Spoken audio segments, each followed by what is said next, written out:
سب سے بڑا تقوی تقوی کو چھپانا ہے، یعنی آپ کی نیکی یہ ہے کہ آپ اس نیکی کو چھپا کے رکھیں۔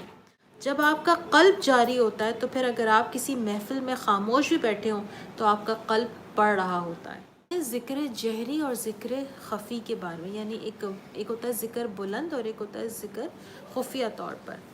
وہ ذکر جو ہم دل میں کرتے ہیں جیسا کہ اللہ اللہ، تو یہ ذکر خفی ہے، اور اگر اس ذکر کو آواز کے ساتھ کیا جائے تو یہ ذکر جہری ہے، یعنی بلند ذکر ہے۔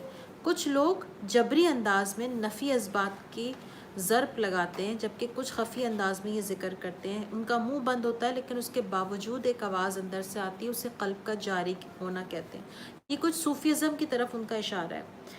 میں اس کو تھوڑا سا شارٹ کر کے اپنے الفاظ میں بتاؤں گی۔ یہ کہتے ہیں کہ حضرت علی کرم اللہ وجہہ کا قول ہے کہ سب سے بڑا تقوی کو چھپانا ہے، یعنی آپ کی نیکی یہ ہے کہ آپ اس نیکی کو چھپا کے رکھیں۔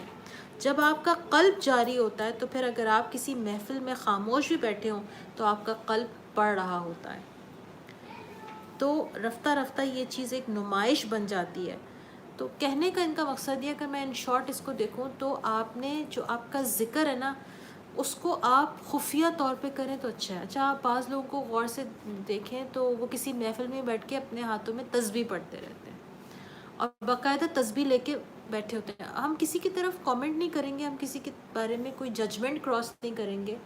واقعتاً ان کا اللہ سے ایسا قربت ہوگی اور وہ اللہ کو ہر وقت یاد کرتے رہتے ہوں گے، لیکن ان کا کہنے کا مقصد یہ ہے کہ انسان کو نیکی کے تکبر سے بچنا بہت ضروری ہے۔ جب آپ کسی کے سامنے نیکی کا کام کرتے ہیں نا تو اس نیکی کا تکبر آپ کے اندر آ جاتا ہے، اور جب آپ اس نیکی کے کام کو چھپا کے کرتے ہیں تو آپ کے دل میں ایک سکون کی کیفیت ہوتی ہے۔ اور سب سے بڑا تقوی وہ ہے جس تقوی کو چھپا کر کیا جائے، تقوی ہی اصل میں وہ ہے۔